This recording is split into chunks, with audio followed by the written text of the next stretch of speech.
Hi, my name is Declan.smells, and I hate clone fragrances. I know, I'm sorry, but it's the truth. At this point in time, if you are a fan of fragrances or fragrance-related content, the gravitational pull of clone houses has become pretty much inescapable. If, like me, you like to scroll through your favorite discounters, it's getting to the point where about half of the bottles you're seeing are from clone houses, and it's the same with the content side of the hobby. As a lover of fragrance videos, we are inundated with so many top 10 clone, freshy, cheapy, summer, fall, winter, compliment, date, top 10 Lattafa, Armoff, winter, spring clone videos, and man, I'm just getting sick of it. So, knowing that I am in the minority, I am making this video not necessarily to change anyone's minds on clones, because changing people's minds on the internet nowadays is basically impossible, but perhaps to open a dialogue, to show people a different side of clones, a side that might be different than what is being shown to them by the market today. Will that work? Probably not. Firstly, probably the biggest, most inherent issue with clones, also the one that we all somehow simultaneously ignore the hardest, is cloning a fragrance is stealing.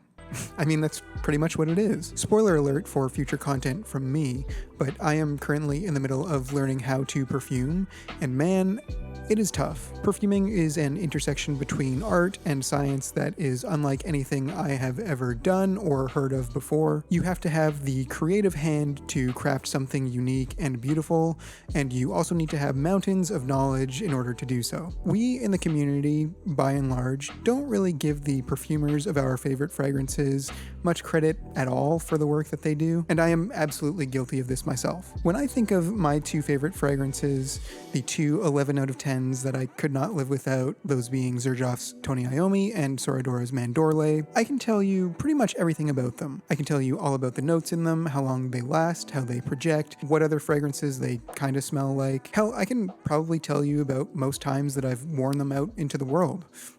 Couldn't tell you who made them. And that's too bad, because creating a fragrance is so much more than just throwing essential oils into a bottle and calling it a day. It is hours and hours and hours of carefully crafting something, getting it as close to perfect as it can be, day in and day out, over the course of months, sometimes years. And that's just the juice, mind you. As we get into the larger houses, we now have to take into account the fact that somebody, or more likely a group of somebodies, had to design the bottle, had to design the packaging, had to create all sorts of promotional materials, be that write-ups, photos, even commercials at the highest end. All of this hard work from all of these people over a large period of time all goes into the creation of these tiny little bottles that sit on our shelves. And then a clone company comes along and says, thanks, mine now. Yoink! A clone house takes all of that hard work and money, throws it into a GCMS machine that tells them roughly what's in the fragrance, puts the cheapest approximation of that formula into a bottle that looks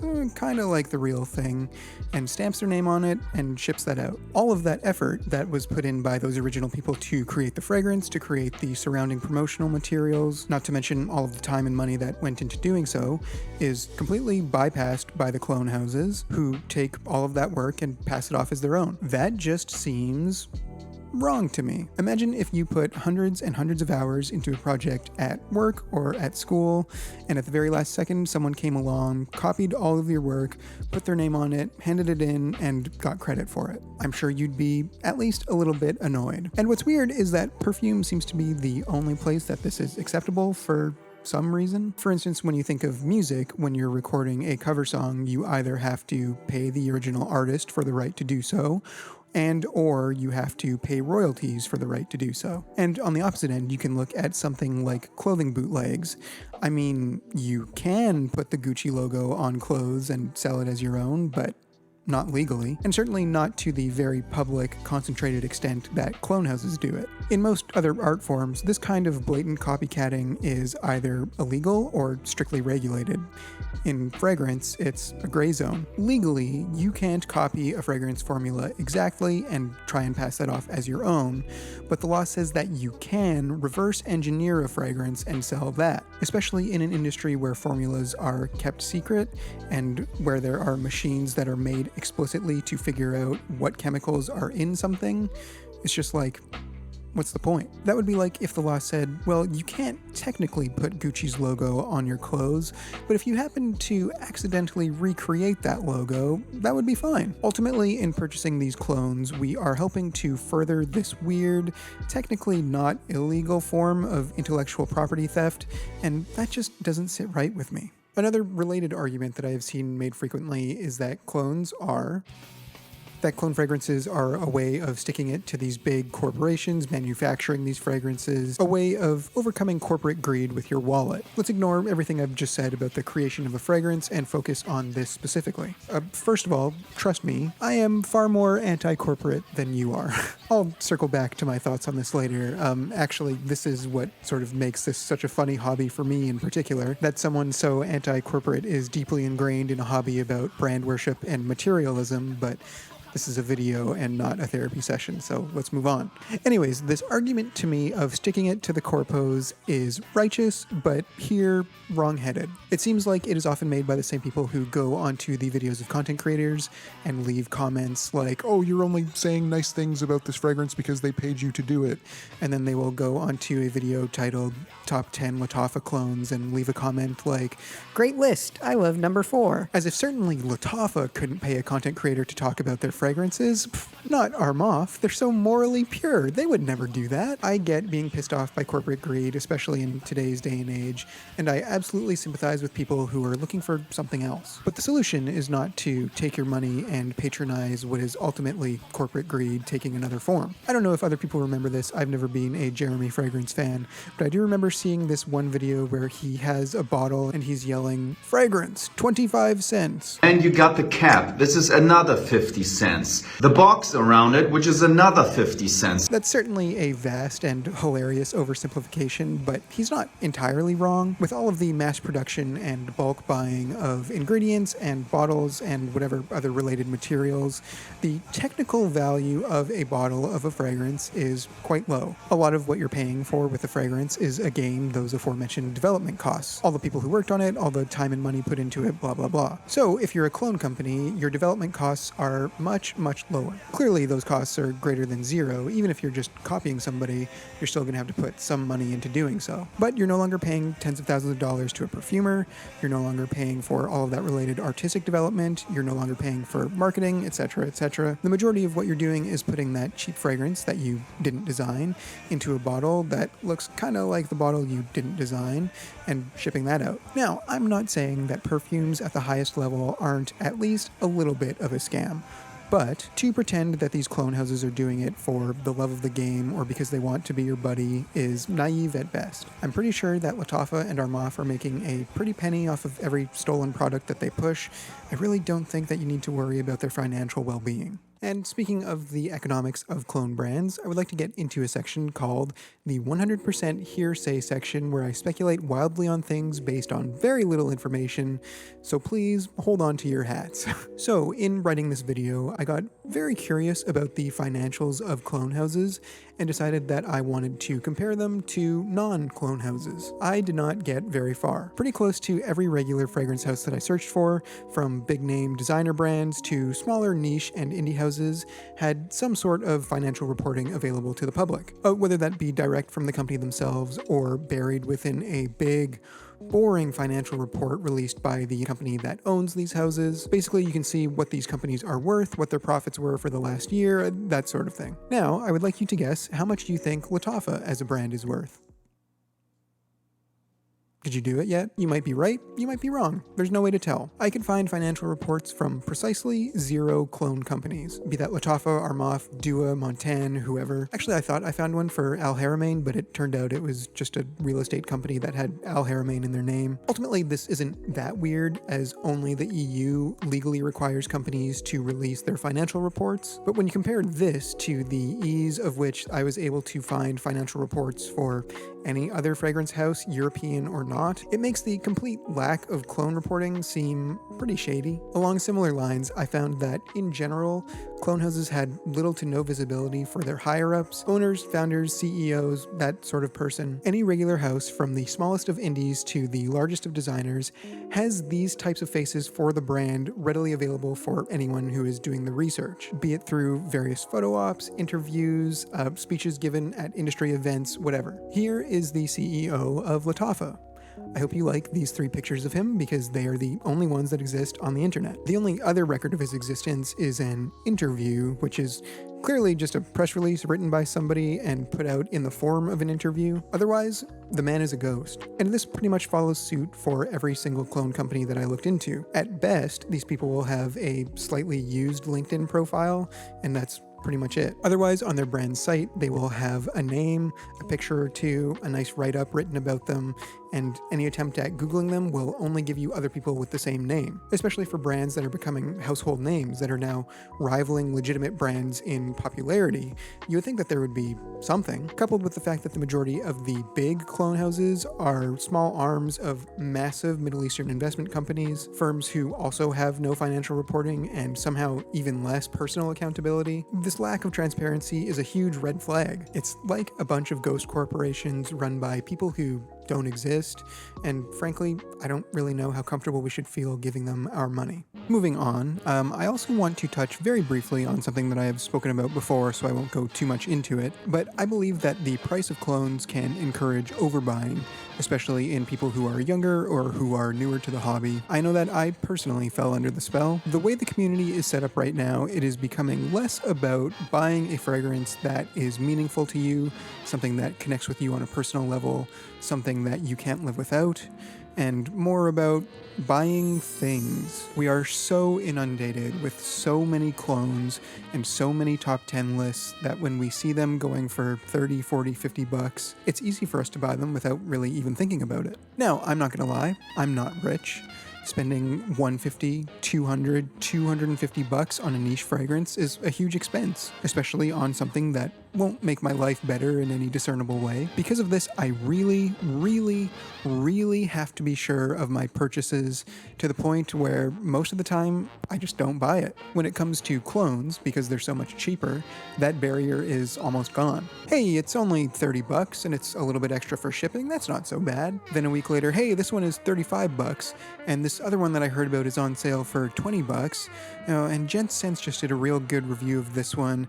It's at $50, but that does get me to free shipping. Ostensibly, we are supposed to be saving money with clones, but within a few weeks, it's possible that we have already spent as much as we would have on one normal fragrance. Except now, we have a shelf full of a dozen bottles, some of which we might not really even like that much, and which will inevitably wind up just sitting there collecting dust as you stick to your favorites. With clones at this time, it seems like it is more about having a collection of as many of them as you can than it is about purchasing something of quality that is meaningful to you. And at that point, just go out and collect cool rocks or something.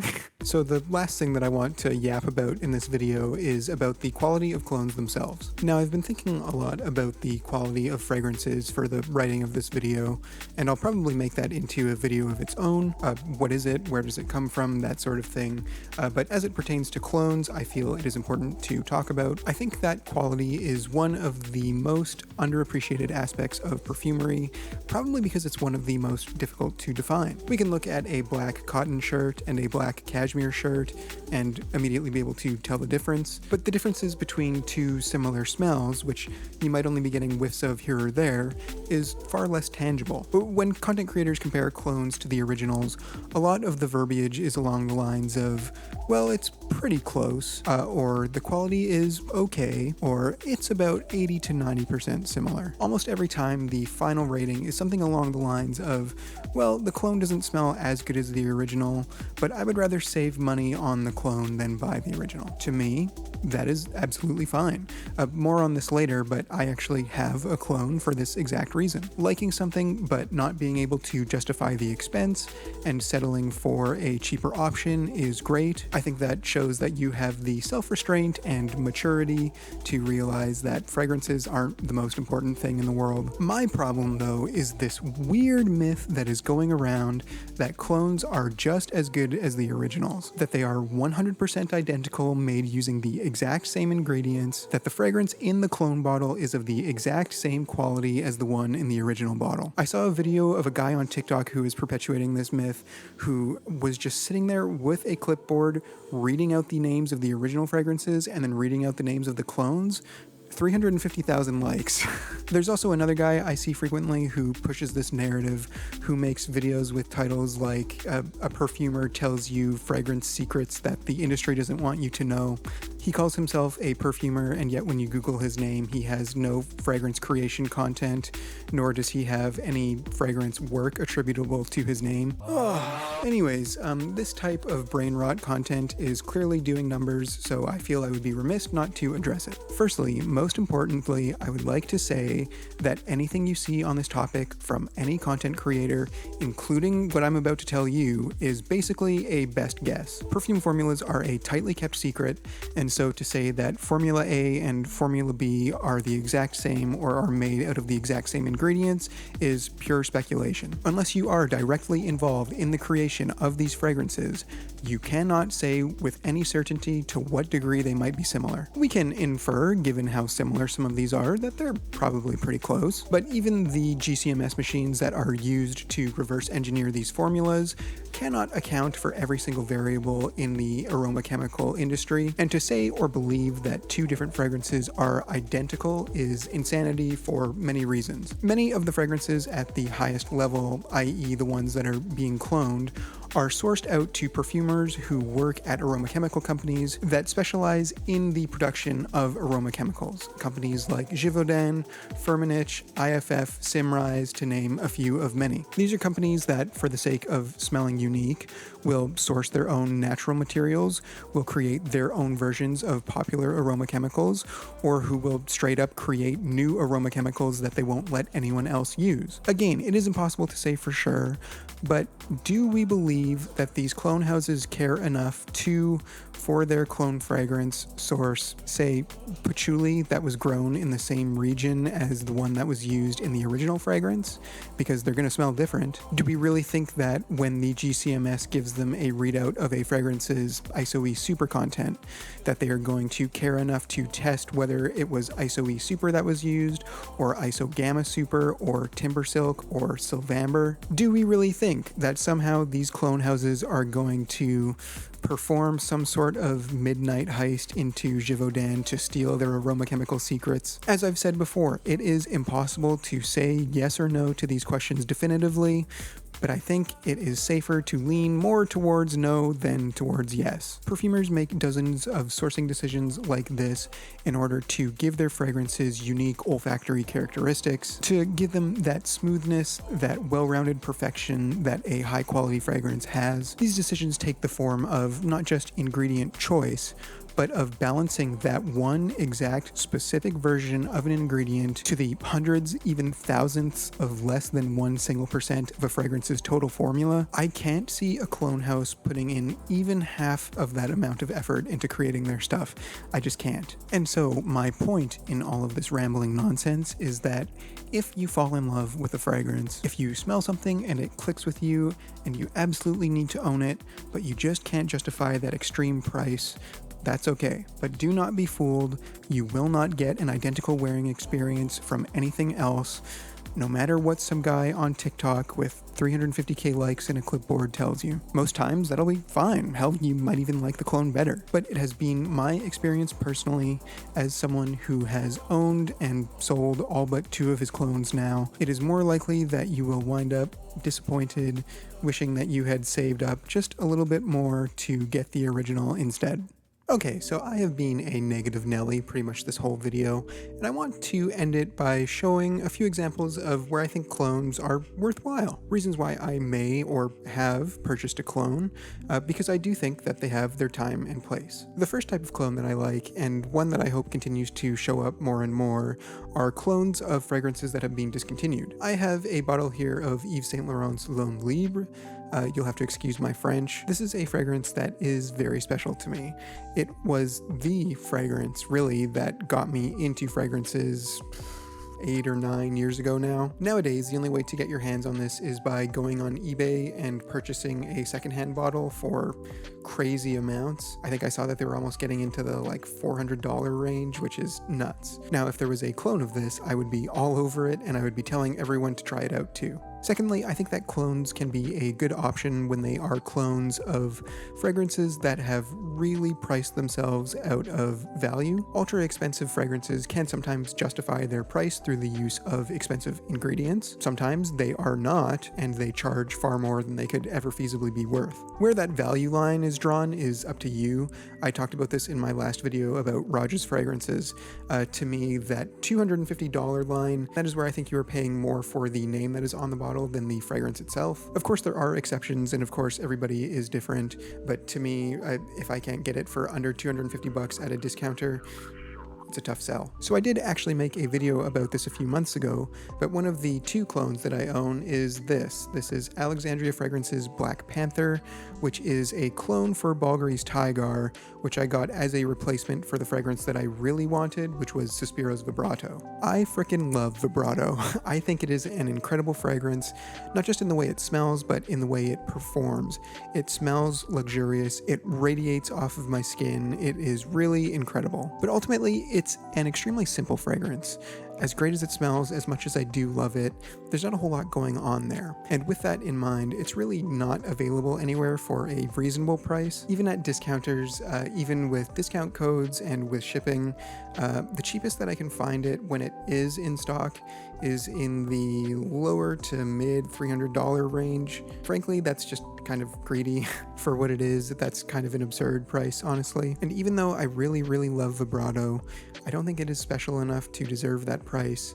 And so, even though the clone is worse by pretty much all metrics, at this point in my life, I would rather have this than spend almost half a month's rent on the real thing. And lastly, and this is going to be kind of funny and very, very hypocritical and go back on pretty much everything I've said in this video so far, but I think that in today's day and age, it is mostly okay to buy clones of designer fragrances.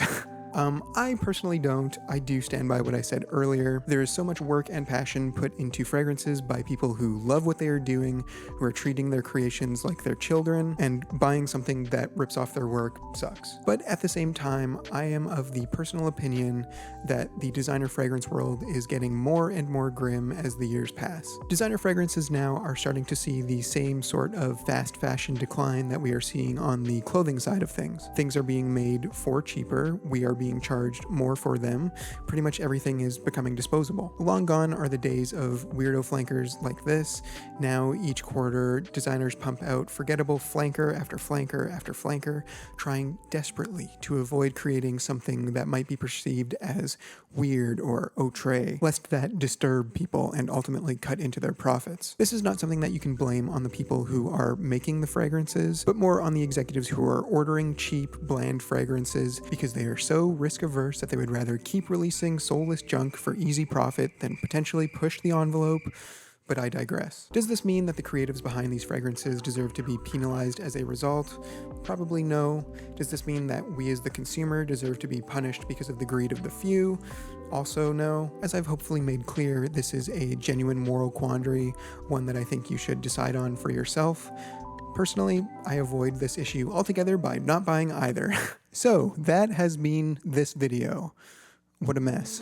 In closing, I think that clones can be a good option under certain circumstances, and I think that they will always be worth considering. But that consideration is something that is sorely missing from the fragrance community right now. Right now, all we're looking at is the price tag and not really considering anything else. When it comes to purchases like these, there are real ethical questions that we are, for the most part, turning a blind eye to. I don't think that everyone should stop buying clone fragrances immediately, but next time you're scrolling through page after page after page of clone fragrances, or you're watching a top 10 best clones video, all I ask is that you think about it. That's it. Anyways, thank you so much for watching. I truly, truly do appreciate it, and I will see you later. Goodbye.